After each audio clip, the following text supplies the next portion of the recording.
The shame element about porn addiction is huge, but if we remove the shame and talk about it, we can help many people. When I was younger, there was no internet. It was pretty hard to get an access to porn. I remember I had to put a lot of effort into being able to watch porn on VHS tapes. And yet, still with all of these limitations, I managed to get myself addicted. I can only imagine how hard it is with the internet on every single smartphone. It is estimated that 90% of young children have seen porn online. It is no longer just Google or YouTube, it's also all of the porn sites that gain hundreds of millions of views every single day. 42 billion visits to just Pornhub in 2019. And that's especially dangerous to the kids like me from the past who start watching crazy sex videos too early. That's why I make a video I wish someone would show me when I struggled with porn addiction, not just as a teenager, but also as an adult. These are the observations of an ex-porn addict.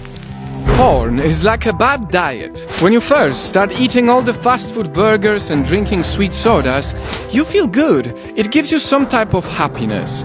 But before you know it, all this junk food starts sucking the life out of you. You become more tired, less motivated, less healthy. Your self-esteem falls lower, and worst of all, the longer you eat that junk food, the harder it gets to switch your eating habits to the good ones, because salad seems like a punishment to you. And that's exactly the thing that happened to me for many years. I didn't have any idea that porn was bad for me. And it took me a long time to realize the truth about how porn was made. 10-minute long videos shot over a few hours, fake orgasms, women with tons of makeup and lighting to make them look absolutely perfect, carefully selected men. I didn't know that it was all reality on steroids. And worst part was that the longer I watched porn for, the more extreme I wanted it to be.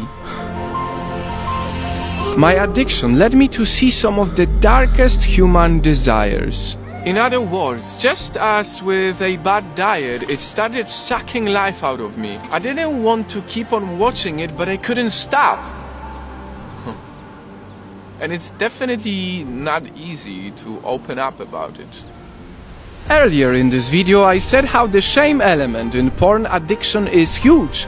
It's so bad that even the sex education at school decided to totally ignore the subject of porn, which is, think about it, it's insane. It shouldn't be like that. Please don't shy away from talking about sex in your house, because if you make it a taboo, your kid will use porn sites as the main teacher, and that's a bad idea.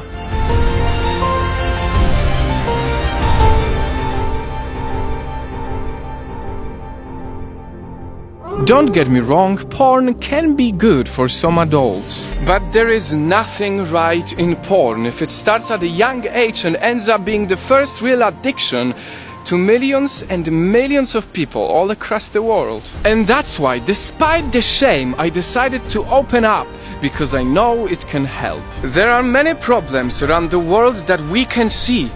But this problem of porn we cannot see because we all hide it. It's about time that we remove the shame and talk about it to our friends, our family, and our children. It's the only way we can remove the stigma and help each other understand the dark side of porn addiction.